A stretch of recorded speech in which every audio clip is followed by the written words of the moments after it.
del apóstol Pablo a los Colosenses. Vamos a mirar el capítulo 2.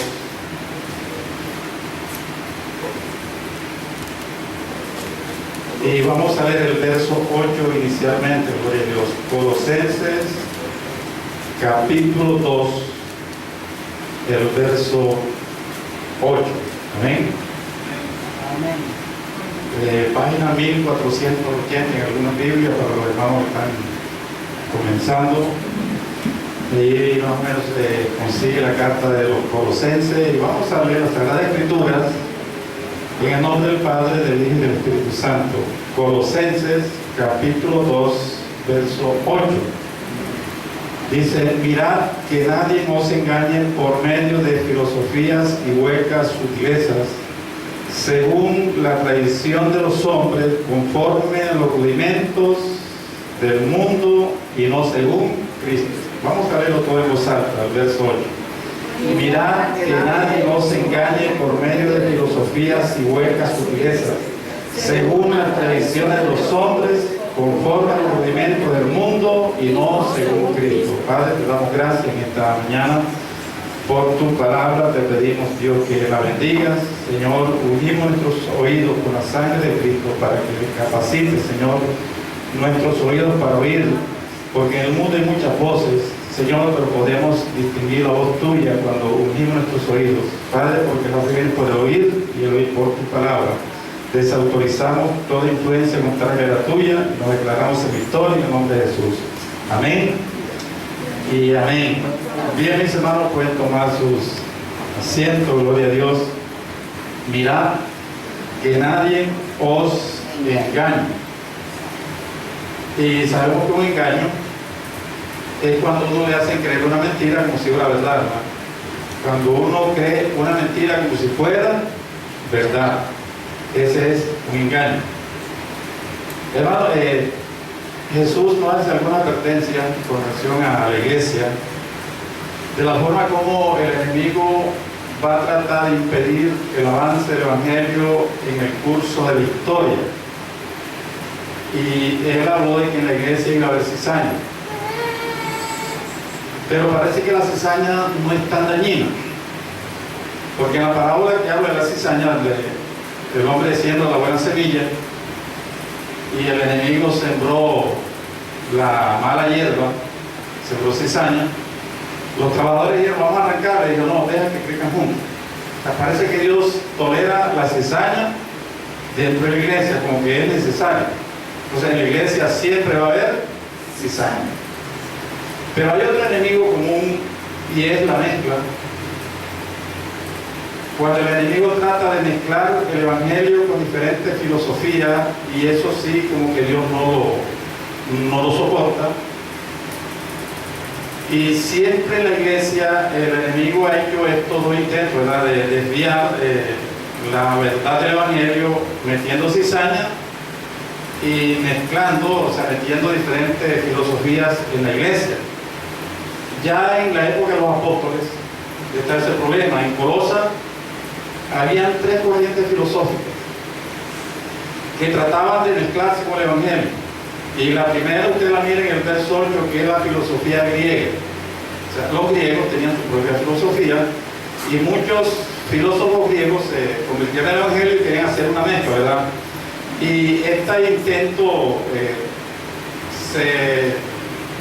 tiene, digamos, el impedimento del apóstol Pablo, y dice: mirad que nadie os engañe por medio de filosofías y huecas sutilezas. Mire cómo Dios, los términos que utiliza para referirse, según la tradición de los hombres, porque estaba la tradición y la filosofía de Homero, conforme a los rudimentos del mundo.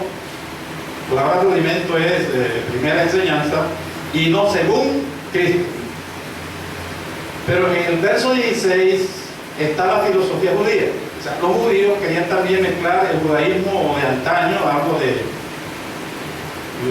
las costumbres judías, la Torá, la Mishnah, con el evangelio. Dice el verso 8: nadie os prive de vuestro premio. El verso 16, perdón, 16. Por tanto, nadie os juzgue en comida o en bebida o en cuanto a día de fiesta, luna nueva o día de reposo. O sea, los judíos están diciendo también su parte, tratando de mezclar el evangelio con el judaísmo. Y en el verso 18 hay otra corriente filosófica, que es esta corriente de los frigios. Nadie os prive de vuestro premio, afectando humildad y culto a los ángeles, entendiendo en lo que no ha visto, vanamente hinchado por su propia mente carnal. Ya a esta altura de la iglesia, apenas comenzaba, se habían mezclado tres corrientes filosóficas: la griega, la judía y la fenicia. Pero Dios, a través de Pablo, reacciona de manera rápida y oportuna, ¿verdad? Y la contrarresta. O sea, siempre el diablo trató de mezclar el evangelio, siempre. Eso es el que comenzó. Porque él sabe que un evangelio mezclado pierde el poder, pierde la virtud. O sea, un evangelio mezclado engendra hijos bastardos. Ya el apóstol Pedro, en su primera carta, el capítulo 2, verso 2, se refiere a eso porque ya él leía la mezcla que teníamos que mezclar.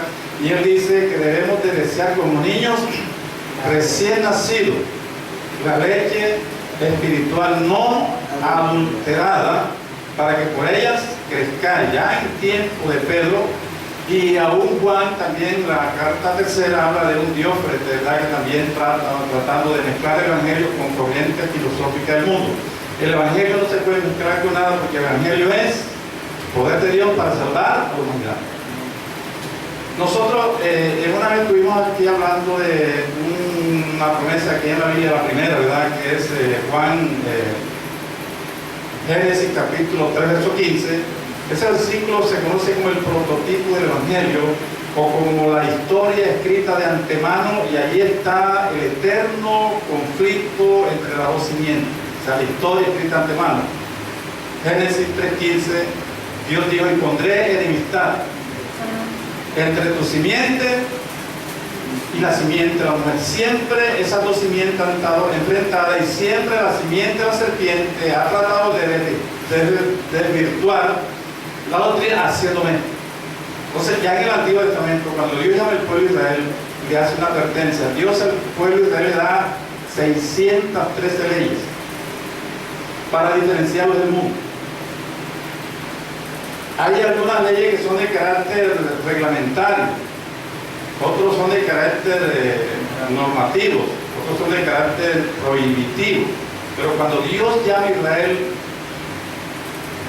de Egipto y lo lleva a la tierra de Canaán, después de 40 años, cuando ya mueren todos los mayores de 20 años que salieron de Egipto, ya la nueva generación está en los campos de Moab, van a tomar posesión, y Dios le hace una advertencia a ese pueblo.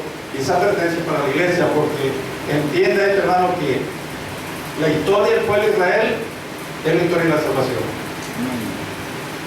Y en el libro de Deuteronomio capítulo 7, verso 6, Dios le hace una advertencia al pueblo de Israel, y esa advertencia está con nosotros. Deuteronomio 7:6 dice: porque tú eres pueblo santo para Jehová tu Dios. ¿Y qué significa la palabra santo?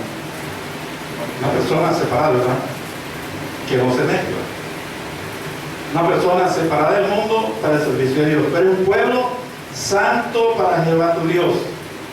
Jehová tu Dios te ha escogido para ser un pueblo especial, más que todo el pueblo que está sobre la tierra. ¿A quién Dios le da esta advertencia? Es un mandamiento de carácter reglamentario. Al pueblo de Israel que estaba allá en los llanos de Jericó y estaba a punto de tomar posesión de la tierra. Entonces le va haciendo una serie de advertencias, y le hace una advertencia en el capítulo Deuteronomio, capítulo 16, verso 21. Mire esta advertencia que Dios le hace al pueblo, que es para la iglesia en la actualidad. Deuteronomio 16, verso 21. Dice: no plantarás ningún árbol para acera cerca del altar de Jehová tu Dios, que tú te harás hecho, ni te levantarás estatua, lo cual aborrece Jehová tu Dios. Aquí hay dos mandamientos. Prohíbe dos cosas que los cananeos hacían: adorar a la diosa Cera, dios de la fertilidad, que la representaban con un árbol frondoso. O sea, los cananeos representaban a Cera con un árbol de hoja perenne. Podía ser acacia, podía ser otro árbol que siempre tiene hoja. Los occidentales lo representaban en el pino, ¿verdad? El pino siempre es un árbol de hoja perenne, y siempre los cananeos adoraban este árbol que representaba a la diosa Acera, diosa de la fertilidad. Quedó totalmente prohibido adorar este árbol. Un árbol de hoja perenne que representaba a la diosa ¿cómo se llama la diosa? Acera, diosa de la fertilidad. Eran cananeos los que hacían eso. ¿Y de dónde los cananeos sacaron esa idea? Si usted mira, Canaán es un nieto de Noé, hijo de Can. De ahí salieron los cananeos. O sea, los cananeos salen de Can. Al hijo que le cayó la maldición, ¿verdad que sí? Él tuvo hijo que fue Canaán, que es el padre de los cananeos. Pero Canaán tuvo un hermano que fue Nimrod. O sea, Canaán fue el fundador de la doctrina cananea, y Nimrod fue el fundador de Babilonia. Y fueron los babilonios, la Babilonia de Nimrod, los que corrompieron al hombre. Dice Romanos capítulo 1, verso 25, que el hombre cambió la verdad de Dios por la mentira. Que lo dice Colosenses capítulo 2, que no debemos de cambiar la verdad, la mentira. Cambió la verdad de Dios por la mentira, honrando y dando culto a las criaturas antes que al Creador. Hasta entonces el hombre adoraba al verdadero Dios. Te mira cómo él cierra el capítulo 5 del libro de Génesis y termina que los hijos del ser adoraban a Dios. Pero entonces comienza el 6, donde está ya la confusión de lengua y el diluvio, perdón, y ya después del diluvio viene Nimrod y se autoproclama Dios, y los hombres empezaron a dar a las criaturas antes que el Creador. Entonces Dios le dijo a Israel: usted no va a ser como los cananeos. Les prohibía adorar ídolos y hacer el culto a la diosa Acera, que estaba representada por un árbol de hoja perenne o un árbol frondoso. Con relación a la iglesia, hermano, la historia de la iglesia, pues nosotros la conocemos, ha pasado por varias etapas. La segunda etapa de la iglesia, que se conoce como la iglesia perseguida, es una iglesia que la prueba la purificó. O sea, la prueba sacó lo que era la cizaña y cualquier cosa. Pero después viene la iglesia imperial, cuando Constantino hace de la iglesia cristiana la iglesia universal, y allí a la iglesia se le metió mucha levadura. Entonces, como todo el mundo se volvió cristiano, todo el mundo tenía que ser cristianos, y adoptaron ciertas costumbres no cristianas y la metieron al cristianismo. O sea que la masa fue leudada. Y una de las costumbres que entró al cristianismo fue adorar a la diosa Astoreth, representada por un árbol o sea, un árbol frondoso de hoja perenne. La Biblia enseña que fue en el siglo IV que un papa cambió, digamos, metió un festival. Los romanos adoraban al dios Sol, a Apolos, ¿verdad? Le hacían una fiesta del 25 de diciembre al 6 de enero, porque allí termina el invierno y comienza la primavera. O sea, empieza el sol a brillar nuevamente y reciben el sol como el dios Apolo, y le hacían unas bacanales, fiesta, comida, borrachera, y todo lo que se ve en el mundo en el tiempo del Dios Sol. O sea, cuanto más ron haya, cuanto más comida haya, o sea, eso era una especie de, se llamaban los bacanales, ¿verdad?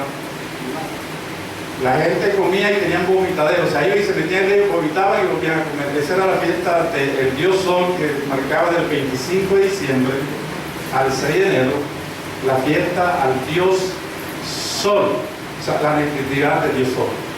Entonces este Papa adoptó esta fiesta y la metió al cristianismo. Y esa fiesta se llama la Navidad. La Navidad del Cristo. Pero esa fiesta le metieron algunas corrientes filosóficas y la mezclaron. Y yo pienso de que hoy más que nunca está vigente este versículo de Colosenses capítulo 2, verso 8, se lo voy a leer nuevamente. Dice: mirad que nadie nos engañe por medio de filosofías y huecas sutilezas según la tradición de los hombres, conforme a los rudimentos del mundo y no según Cristo. Vamos a hacer un estudio de la Navidad en esta mañana, porque la Navidad es típica, ¿verdad? Navidad significa nacimiento de Cristo. Pero esa fiesta le metieron una cantidad de costumbres paganas que son tan paganas como la fiesta que los romanos le hacían al Dios Sol. ¿Qué es lo que es Navidad? Borrachera, comida, polvorio, angustia. Vaya usted medio diciembre centro para que la gente está como que angustiada, la carrera de los países están como que se parece que un espíritu se va a apoderar y están como que un espíritu como que de zozobra, como que de miedo, como que de angustia, como que de agonía, como que de ansiedad. O sea, que no es una iglesia de paz y amor, como dice la gente, todo lo contrario. Vaya en diciembre al centro y observe a la gente. Va a ver que sí es un mes totalmente diferente. Es diferente porque es de agonía. O sea, la gente anda como desesperada, los taxistas, los choferes, todo el mundo se le cambia la. Parece que hay que transformar. Pero yo voy a leer aquí, antes de comenzar el estudio bíblico, de algunas enciclopedias a nivel mundial, cómo se refieren a la natividad o a la Navidad. Y la primera es la enciclopedia católica. Mire lo que los mismos católicos hablan de la Navidad. Enciclopedia Católica, volumen 3, página 724, dice: la Navidad no estaba dentro de las primeras festividades de la iglesia. O sea, yo mismo lo reconozco. Y Ireneo y Tertuliano, que fueron padres de la iglesia, la omiten de la lista de las festividades de la iglesia. No hay mes en el año al cual autoridades de la iglesia le hayan asignado la fecha de nacimiento de Jesús. ¿Quién dice eso, hermano? La iglesia,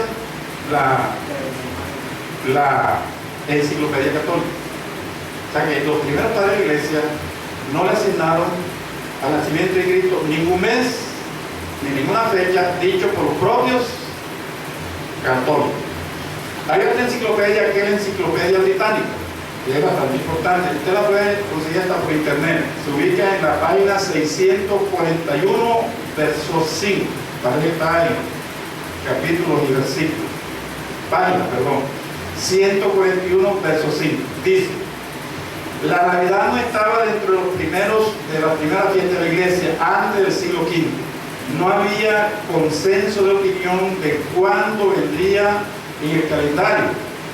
Algunos decían que era el 6 de enero, otros el 25 de marzo y otros el 25 de diciembre, pero no pusieron después cuándo había nacido Cristo. Algunos dijeron que fue el 6 de enero, otro el 25 de marzo y otro el 25 de diciembre, pero no hubo consenso, o sea que no le pusieron fecha. Esa era la enciclopedia británica. Está en la enciclopedia del conocimiento religioso. ¿Qué dice esta enciclopedia? Dice: el festival pagano del Dios Sol, con sus excesos y parrandas, eran tan populares que los cristianos estaban gustosos de una excusa para continuar sus celebraciones con poco cambio en el espíritu y en la forma. O sea, hablo de los cristianos ya de la Edad Media, que ya estaban todos del siglo V. Dice: los predicadores de Oriente, o sea, la iglesia oriental, protestaban contra la indecorosa frivolidad con que celebraban el nacimiento de Jesús, mientras que los cristianos de Mesopotamia acusaban a los cristianos de Occidente de idólatras por adorar al dios Sol, por adoptar como cristiana una iglesia, una fiesta pagana. Eso lo dice la Iglesia del Conocimiento Religioso, también lo pueden conseguir por internet. Criticábamos a los cristianos de Occidente porque habían adoptado una fiesta pagana al dios Sol, la metieron dentro del cristianismo. Y la Enciclopedia Mundial dice: fue Liberio, obispo de Roma en el siglo IV, que ordenó la Navidad del 25 de diciembre para reemplazar el nacimiento de Saturno, el dios Sol. Las Saturniadas eran del 25 de diciembre al 6 de enero. Eso dicen las diferentes enciclopedias. Lo que quiere decir que la iglesia de la Natividad es una iglesia 100% pagana. Pero ¿qué dice la Biblia con relación al nacimiento de Cristo? Vamos a mirar y vamos a quedarnos con lo que es verdad y vamos a sacar lo que es mentira, ¿verdad? El nacimiento de Cristo lo reglan dos evangelios. El evangelio según San Mateo en el capítulo 2 y el evangelio según San Lucas en el capítulo 2 también. Vamos a mirar qué dice la Biblia con relación a la Navidad. Mateo capítulo 2.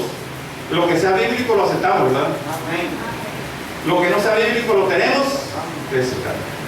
Porque cuando Dios manda que se haga algo, hermano, hay que hacerlo. Pero cuando Dios prohíbe algo, hermano, la iglesia no lo puede hacer. La iglesia no puede estar adorando el árbol de hoja perenne, que en este caso sería el dios Sol. Evangelio según San Mateo, capítulo 2. Vamos a mirar lo que dice la Biblia con relación a la Navidad, porque la Navidad es bíblica. Dice el verso 1: cuando Jesús nació en Belén de Judea, en los días del rey Herodes, vinieron del oriente a Jerusalén unos magos. ¿Dónde nació Jesús? Nació en Belén. ¿Qué época del año, qué mes del año y qué día del año nació Jesús en la Biblia? Dice que nació en los días del rey Herodes. O sea, cuando Herodes estaba gobernando. ¿De dónde sale el 25 de diciembre? Es una fiesta pagana.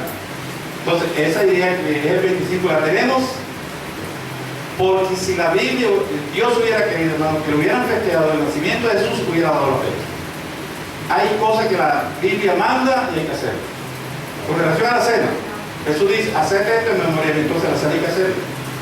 Porque si la iglesia no lo hace, es pecado. ¿Qué tenemos que hacer con la Santa Cena? Tenemos que celebrarla. Porque la Biblia dice: hacer esto en memoria de mí. La Biblia dice: ir y predicar el evangelio. Eso hay que hacerlo, es un mandamiento. Hay cosas que la Biblia manda y hay que hacer. Son mandamientos de carácter, es una norma. Pero cuando la Biblia no dice o no nos manda hacer algo y lo hacemos, estamos pecando. ¿Cuándo nació Jesús? La Biblia no lo dice, dice en los días del rey Herodes. Ellos llegan a Belén, a Jerusalén, porque supuestamente si era rey tenía que nacer en Jerusalén. Herodes los manda a llamar y empieza a investigar el tiempo exacto del nacimiento. Dice el verso 7, lea conmigo, capítulo 2, verso 7. Entonces Herodes, llamando en secreto a los magos, indagó de ellos diligentemente el tiempo de la aparición de la estrella, o sea, el tiempo que nace Jesús. Y enviándolos a Belén, dijo: id allá y averiguar con diligencia acerca del niño. Y cuando le halléis, hacedmelo saber para que yo también vaya a adorar. Y ellos, sabiendo ellos, le dicen: bueno, o sea, que Herodes sabía el tiempo que tenía el niño nacido, porque él indagó el tiempo que había aparecido la estrella. Dice la tradición popular que los reyes llegaron el 6 de enero y le hace una fiesta a llegar los magos el 6 de enero. Eso también es mentira. Herodes sabía el tiempo que había nacido el niño, es decir, la edad que tenía, porque lo indagó de los sabios el tiempo que tenía. Pero vamos a mirar que ellos partieron siguiendo la estrella, pero ellos no sabían qué parte de Belén estaba Jesús. Quien lo iba guiando era, ¿y a dónde lo llevó el estrella? A nosotros nos enseñaron que ellos llegaron al pesebre. Eso es una mentira, los magos no llegaron al pesebre. Porque cuando los magos llegaron ya Jesús no estaba en el pesebre. Miren la cantidad de fábulas y de historietas y de filosofías que han metido a la Navidad. O sea, dijeron el 6 de enero porque allí concluía la fiesta del Dios Sol, o sea, la acomodaron bien. Pero vamos a ir al Evangelio según San Lucas, a ir despejando todos estos errores, el capítulo 2, donde encontraron los tres sabios a Jesús. Evangelio según San Lucas, capítulo 2. Dice el verso 2: aconteció en aquellos días que se promulgó un decreto de parte de Augusto César que todo el mundo fuese empadronado. Este primer censo se hizo siendo Cirenio gobernador de Siria, e iban todos a ser empadronados. Hacia José subió de Galilea. ¿Dónde vivían José y María? En Galilea. ¿Dónde tenían la casa? Allí en Galilea. Ellos tienen que ir a Belén porque allá eran sus antepasados, era la ciudad de David. Pero ¿dónde estaba la casa de José y María? ¿Dónde vivían ellos? En Galilea. Dice, aconteció que estando ellos en Belén, con quien introdujo el nombramiento, dice el verso 7, y dio a luz a su hijo primogénito y lo envolvió en pañales y lo acostó en un pesebre. Eso sí es cierto, porque Jesús cuando nació lo acostaron en un pesebre. Mire, se hace el concurso del pesebre más bonito, del pesebre más hermoso, pero ¿qué es un pesebre, hermano? Es una canoa, es un plato donde comen los animales, es un pesebre. O sea, debería decirse la pesebrera. ¿Pero qué es un pesebre? Una canoa donde le echan comida, es un pesebre, o sea, un platón. Allí en ese platón acostaron el niño. Eso es cierto, que lo acostaron en un pesebre. Es decir, nació en Belén y lo acostaron en un pesebre. Eso es cierto, en la pesebrera. Pero ¿dónde encontraron los magos a Jesús, hermano? No lo encontraron en el pesebre. Vamos a volver nuevamente al Evangelio según San Mateo, capítulo 2. Dice el verso del 10. Mateo 2:10. Y al ver la estrella se regocijaron con muy grande gozo. Estoy leyendo el capítulo de Mateo, el verso 10. Y al entrar en la casa, le vieron al niño con su madre María, y postrándose lo adoraron, y abrieron su tesoro y le ofrecieron presente oro, incienso y mirra. ¿Dónde encontraron los reyes a Jesús? En la casa. ¿De dónde saca la religión popular que lo encontraron en pesebre? Ya no estaba en pesebre, estaba en su casa. ¿Y dónde tenía la casa José y María? No en Belén. Porque si ellos hubieran tenido la casa en Belén, eso no nace en pesebre. ¿Dónde tenían su casa? En Belén. No, señor. ¿Dónde tenía José y María la casa? En Galilea, en Nazaret. ¿Dónde consiguen los magos a Jesús? ¿Dónde entraron a adorar el pesebre? En la casa. ¿Y dónde estaba la casa? En Nazaret. O sea que ellos no llegaron a Belén. ¿Por qué? Porque es que ellos salen por información que se les da, pero ellos, quien lo iba guiando era la estrella. ¿Y a dónde lo llevó la estrella? A la casa. O sea, no lo llevó el pesebre. Fíjense si nos han engañado durante tantos años. ¿Qué edad tenía Jesús cuando llegaron los reyes? Porque dice que, bueno, nació el 25 y llegaron el 6 de enero. ¿Qué tiempo pasó? 11 días, ¿verdad? ¿Cuánto tiempo hay del 25 de diciembre al 6 de enero? Saque la cuenta. 12 días. ¿Cuánto tiempo tenía Jesús de nacido cuando llegaron los magos y le ofrecieron oro, incienso y mirra? Fíjense la cantidad de mentiras que nos han enseñado. Primero, que los reyes no llegaron al pesebre. Segundo, que entraron fue a la casa de José y de María, y esa casa estaba en Nazaret. Vamos a mirar lo que dice el Evangelio según San Lucas, porque es que ellos se complementan. Dice el versículo 2 del libro de Lucas, ubíquese en Lucas capítulo 2.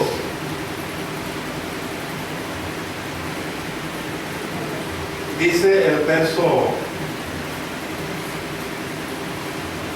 el 21. Lea conmigo Lucas 2:21, que habla de la Biblia de la Navidad. Cumpliendo los 8 días para circuncidar el niño, le pusieron por nombre Jesús, el cual le había sido puesto por el ángel antes que fuese concebido. Dice el 22, y cuando se cumplieron los días de la purificación, ellos conforme a la ley de Moisés lo trajeron a Jerusalén para presentarlo al Señor. Miren lo que pasa después que Jesús nace. Cuando el muchachito tenía 8 días, lo tenían que presentar el templo. Y tenían que ofrecer un palomino o una tórtola según el ritual mosaico. Ellos están en Jerusalén a los 8 días que Jesús nace, según el verso 22. Conforme a la ley de Moisés, bueno, ahí se encuentran con Simeón y se encuentran con Ana. ¿Cuántos días tenía Jesús de nacido? Tenía 8 días, ¿verdad? Porque esto lo dice el verso 21. A los 8 días están en el templo haciendo todo el ritual mosaico. Y entonces ahí está la oración de Simeón. Dice el 33 que José y María estaban maravillados de todo lo que se hacía. ¿Qué dice el verso 39? Por favor. 2:39 de Lucas. Después de haber cumplido con todo lo proscrito en la ley del Señor, ¿volvieron dónde? A la Biblia. O sea, no volvieron al pesebre. Volvieron fue a...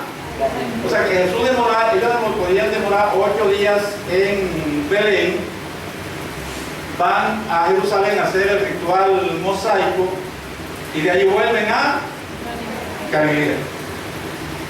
Y el niño crecía y se fortalecía, etcétera, etcétera. Pero vamos a mirar otro detalle importante para ubicar con esto de que lo que es la natividad según la Biblia y sacar la cantidad de basura y de filosofía que le han metido para apartarlo de la verdad.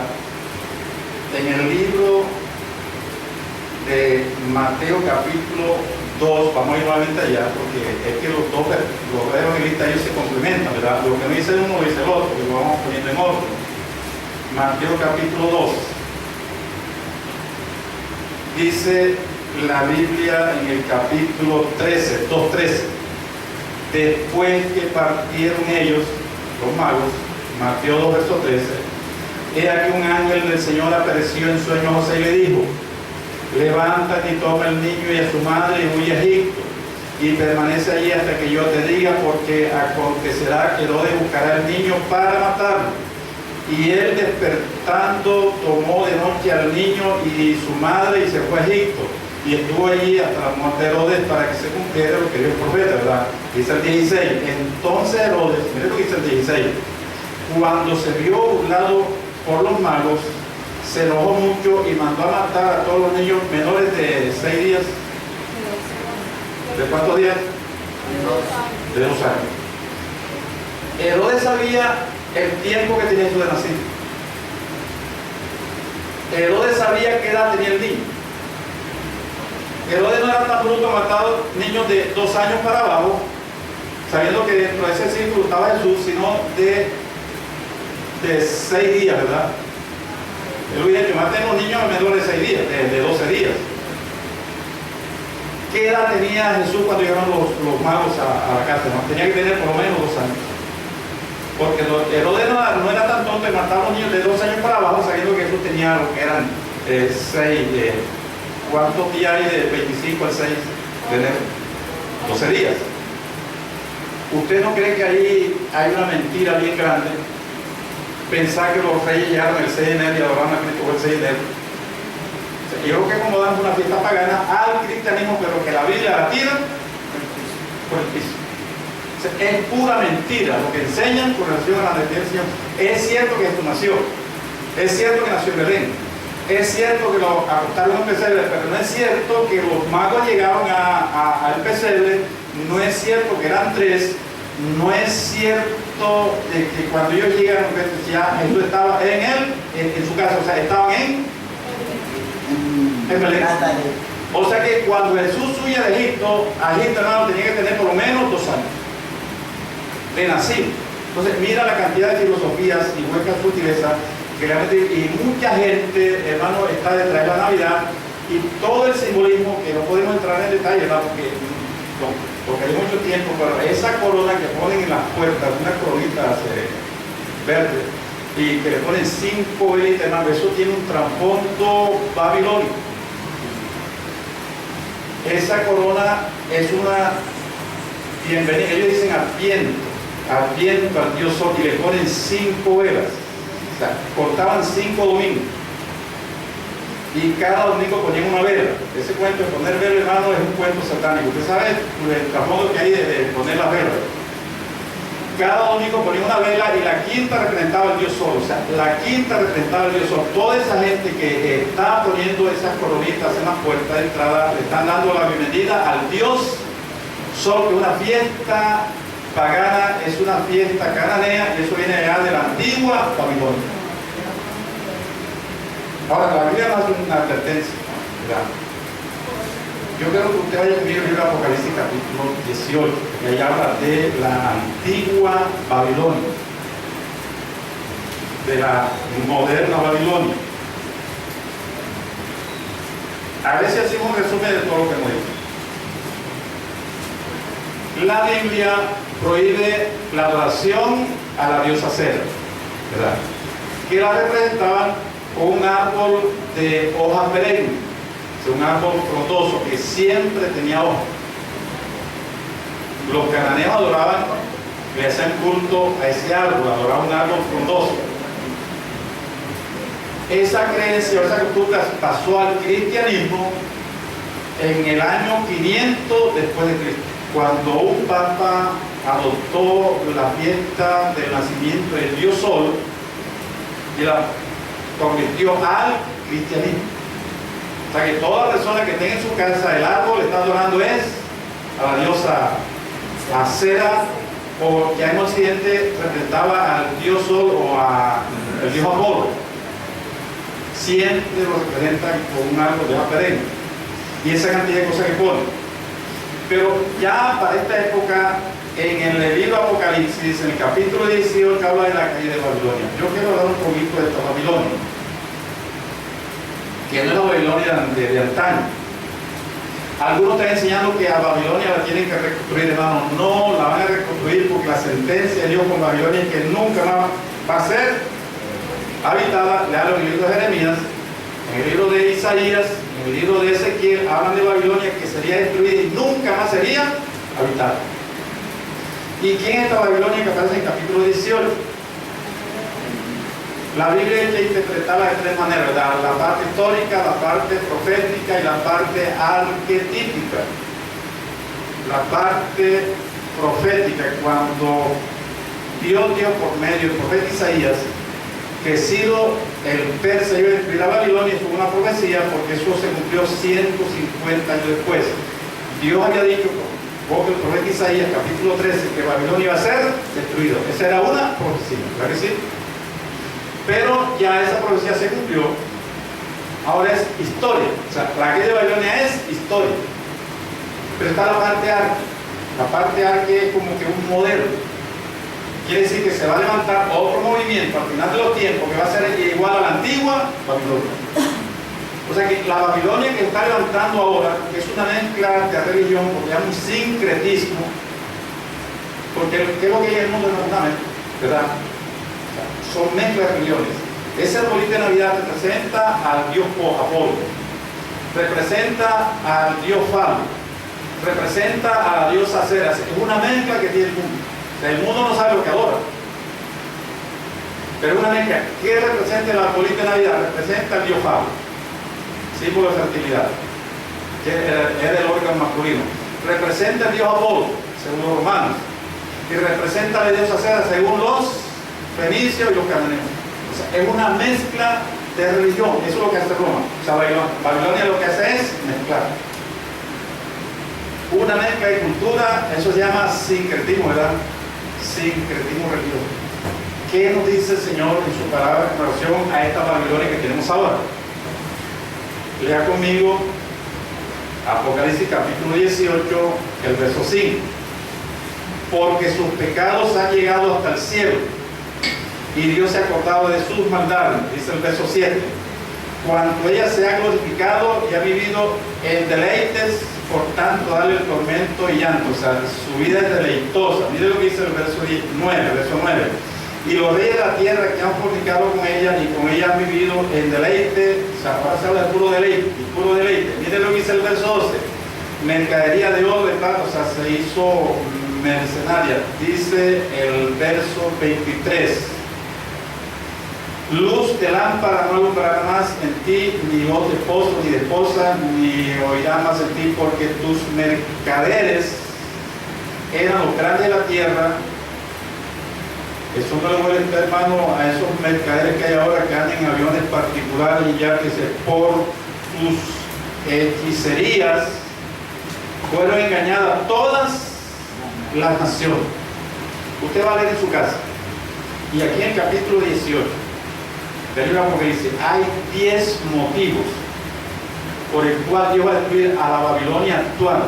O sea, un sistema religioso que se ha levantado en el siglo XX y XXI, que es un sistema mercader, que es un sistema que ha mezclado toda la religión, que es un sincretismo religioso. O sea, ahora no se sabe quién es quién. El Evangelio se mezcló mucho. El Evangelio, hermano, ha cogido cierta filosofía. Tenemos en la actualidad una filosofía que es el pragmatismo. El pragmatismo dice de que si la verdad no funciona, se puede cambiar por algo que funciona. Pero usted quiere mirar lo que dice Apocalipsis capítulo 18, el verso 4. Lo puede leer ahí en su sitio. ¿Qué dice el verso 4? Y oí otra voz del cielo que decía, salid de ellas, pueblo mío. ¿Usted entiende eso?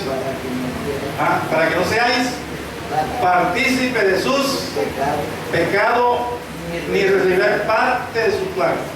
¿Qué tiene que ser la iglesia contemporánea con relación a esa cantidad de filosofías que se están metiendo dentro del cristianismo? Pues hermano, ahora no sabe quién. ¿Qué tiene que hacer la iglesia? Salir de ellas por un. Entonces, les voy a repetir nuevamente los textos que leímos, hermano, porque a veces uno tiene que recalcar las cosas para que nos quede, ¿verdad? En el libro de Deuteronomio, capítulo 7, verso 20, 10, 7, 6, Deuteronomio 7, 6 dice, porque tú eres pueblo santo para Jehová tu Dios. ¿Usted entiende eso? Jehová tu Dios te ha escogido para ser un pueblo especial, más que todo pueblo que están sobre la tierra. O sea que la iglesia no puede aceptar el sincretismo. O somos o no somos. Y miren que ya eso estaba amenazando a la iglesia de Colosas, ¿verdad? Ya en los colosenses habían 3 corrientes filosóficas. Ustedes pueden recordar cuál es la primera que vimos, la corriente filosófica de los griegos, ¿verdad? Pablo aquí en Colosenses capítulo, la judía,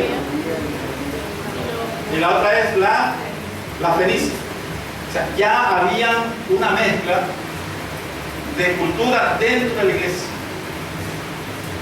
Y si usted observa la iglesia de la actualidad, hermano, ahí sí que tenemos cultura fenicia, cultura filistea, cultura amorrea, de cualquier cultura. La iglesia en este momento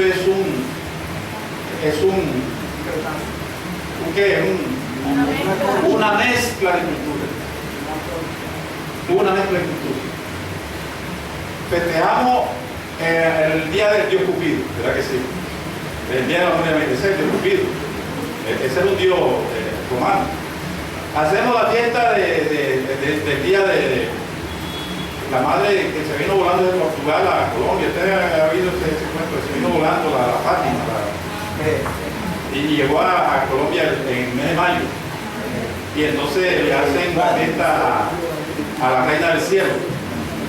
Es una cultura cananea, porque yo voy a buscar, hermano, lo que dice la Lizana. Estamos llenando de cultura babilonia, cananea, pagana.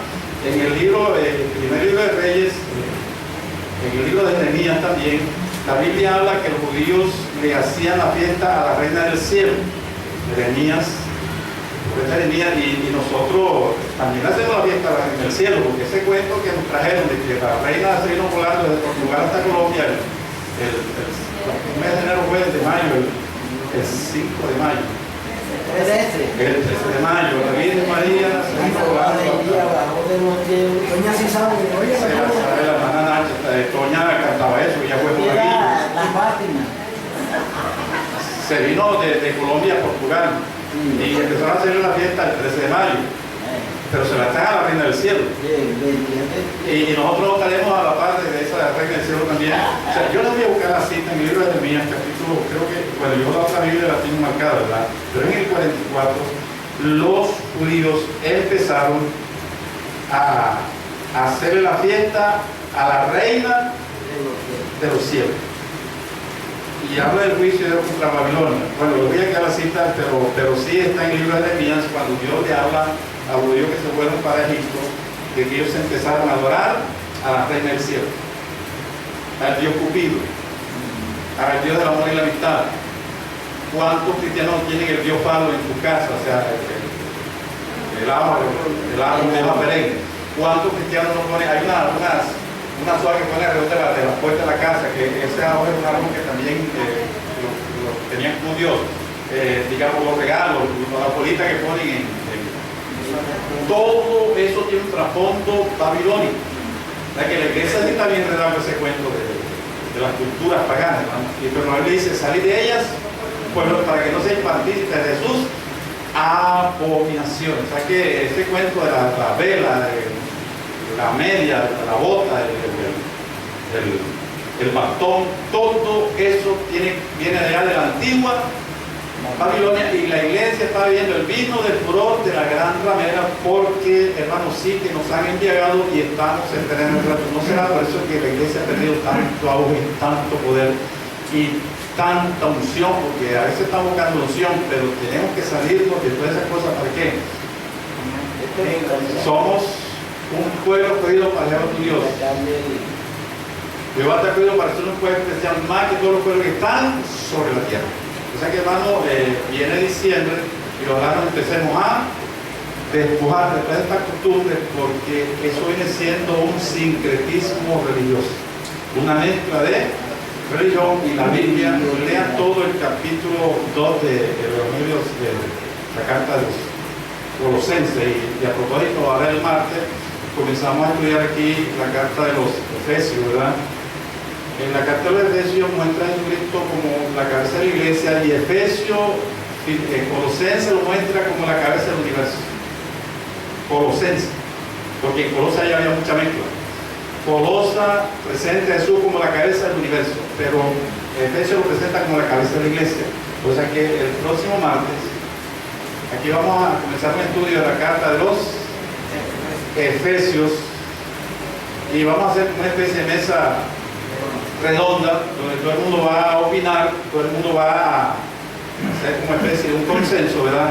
Porque, hermano, estas cartas las tenemos que estudiar. Porque la iglesia está perdiendo mucho terreno, o sea, le estamos dando mucho terreno a esa cantidad de filosofías y costumbres mundanas que están metiendo entre la iglesia, y hay un mandamiento de parte de Dios de salir de ellos, pueblo mío, para que no seáis partícipes de Jesús, abominaciones. ¿Cuántas iglesias evangélicas, hermanos, no tienen el Papá Noel y la chimenea y todas esas cosas? Y usted sabe si cuento la chimenea, ¿verdad? Que según la cultura alemana, porque San Nicolás era un alemán, era muy bonachón y como que era millonario, le gustaba ayudar a los pobres. Entonces una vez iban a tomar a una muchacha como esclavo porque el papá no tenía con qué pagar. Entonces ese San Nicolás se metió por la chimenea una noche y le dio un poco de moneda de oro por la chimenea, y entonces con esa moneda pues pagaron la deuda, y viene la costumbre de esa bendita chimenea que Santa Cruz, que se mete por la chimenea. O sea, eso usted estudia la mayoría, hermano, y es pura costumbre pagana que se ha metido al cristianismo. Y lo tenemos y lo hemos hecho carne de nuestra carne y hueso de nuestro hueso. ¿Y quién podrá sacar, hermano, la Navidad dentro de la iglesia evangélica si eso se ha comentado tanto, lo tenemos en el corazón? Y en mes de diciembre que nos hartamos y arreglamos la mesa y compramos pavo y compramos cuantas cosas. Eso viene allá de Babilonia. Esto es una creación de energía. Qué tremendo, ¿ah? Y la iglesia está perdiendo su identidad. Su identidad, porque no estamos esa cantidad de culturas babilónicas se metieron en la iglesia. Ah, no. Sí. Tuve una iglesia por allá por Belladera. Que tenía villancico para venir a Bueno, el villancico fue no de esos santos de la iglesia que metió, pero todo eso dio trasfondo para todo eso tiene trasfondo para la gente que hacía esa fiesta. Del 25 de diciembre hasta el 6 de enero, la antigua Roma hacía los bacanales en honor al dios Sol y tenían boquitaleros. O sea, esa gente, hermano, eso era ron corrido y comida corrida y barra corrida. Esa es la manera que nosotros, es una costumbre 100% babilónica. Porque todo lo llevamos para diciembre. La casa que utilizan en diciembre, y la ropa del mes de diciembre, y la comida de diciembre, y el pavo para diciembre, y todo para diciembre. Esa costumbre viene allá de Babilonia. O sea, tenían boquitales, lo metían en la boca, vomitaban para seguir comiendo. Se llamaban los bacanales. Y la Biblia nos exhorta a salir de ellos, pues lo mismo para que no seáis partícipes de tus abominaciones. Por aquí todos los años ponen una bota con velito, se ve hasta bonita, ¿no? Pero mire, hermano, ¿usted por qué no? Porque la Biblia nos enseña otra cosa. Nosotros conocemos la Biblia, ¿no? ¿Qué tal, hermano? Que con una bota iluminada al frente de la casa.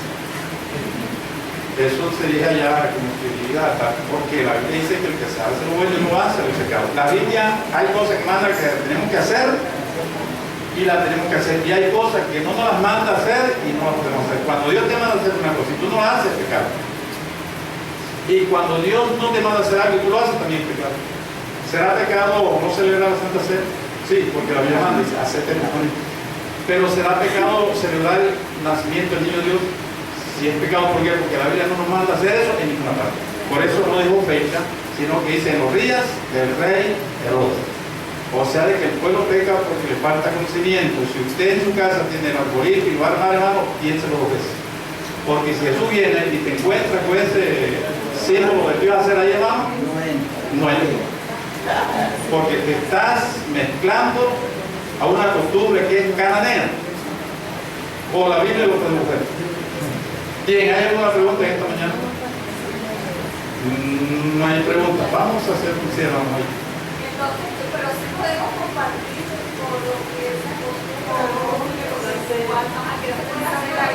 bueno, hermano, Mayo, si usted hace una cena con que me invita, yo voy y como. Compartir.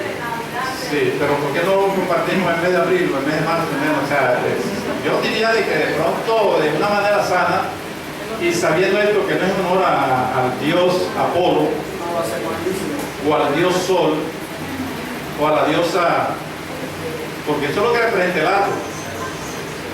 El árbol representa la fertilidad del sol sobre la tierra. Por eso es representado con un árbol de hoja perenne, no con un árbol seco, es un árbol bien frondoso. Eso puede ser la acacia o el abeto o el pino, que son árboles que siempre tienen hojas. Por eso se coge el árbol de pino, que siempre tiene, representa a la fertilidad que el dios Sol da sobre la tierra, para que usted lo sepa. Cuando usted tiene un árbol de la vida en la casa, tiene el dios, está adorando al dios Sol. Los egipcios lo llamaban Ra, los romanos lo llamaban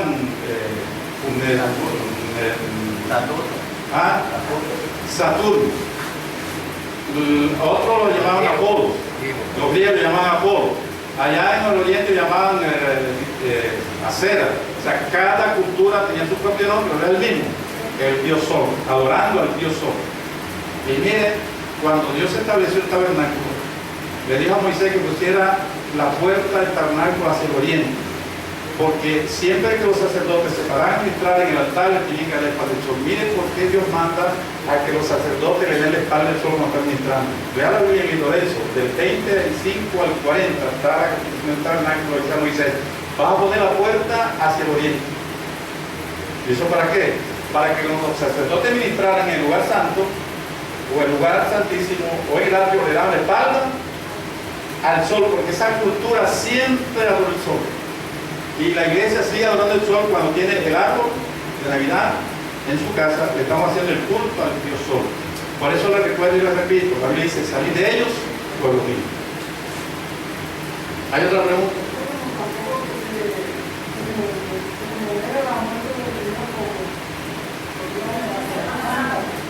Sí, es un tema de la Semana Santa. Sí. Bueno, ahí sí está más o menos, porque eso es una Pascua. La muerte fue la Pascua, ¿verdad?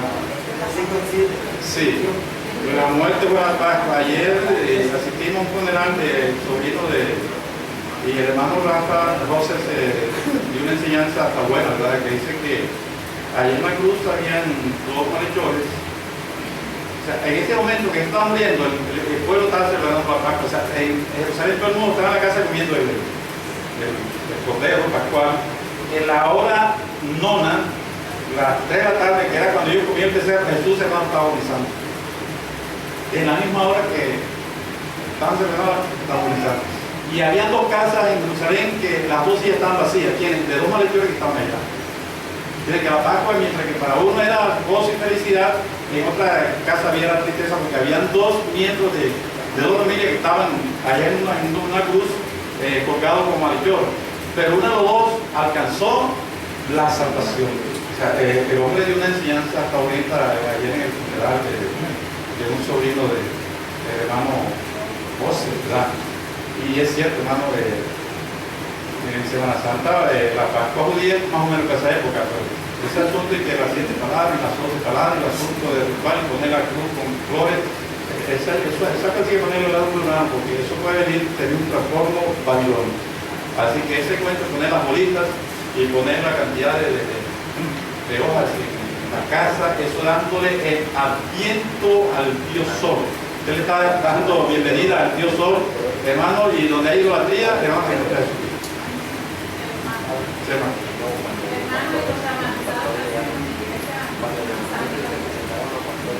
¿Cómo es? Los dramatizados.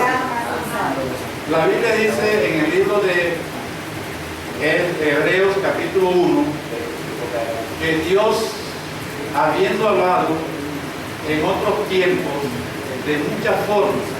¿Por qué? Porque si tú lees el libro de Ezequiel, él dramatizó el mensaje, porque él quedó mudo. O sea, el profeta quedó mudo, entonces tenía que hacer drama, ¿verdad? Se acostaba 400 días de un lado y 90 de otro, entonces que empezaba a cocinar la comida con incremento de humano, pero él le dijo que entonces se cortaba el pelo y lo cortaba porque él estaba mudo. Dice la Biblia, Dios habiendo hablado en otros tiempos de muchas formas, ahora habla por medio de su Hijo. Es como si a Dios se le hubiera acabado el mensaje. O sea, Dios quedó mudo porque lo que dijo Jesús está completo. O sea, ahora es a través de la palabra, ahora es a través del mensaje, porque el Salmo 19, verso 7, dice, la ley de Jehová es perfecta que convierte el alma. O sea, una persona se convierte a través del mensaje de la palabra y la promoción del Espíritu Santo. O sea, no viene un mismo, no viene un payaso, porque ya la Biblia dice que no es así. O sea, Hebreos, lo pueden apuntar, capítulo 1, verso 1, dice, Dios, habiendo hablado en otros tiempos, de muchas formas, ahora habla por su palabra, o sea, por su Hijo, ¿verdad? Jesucristo es la palabra. O sea, el mensaje tiene que ser cristocéntrico y el mensaje tiene que ser a través de la unción del Espíritu Santo. Esos mensajes de mismo y de payaso engendran hijos, pero hijos bastardos.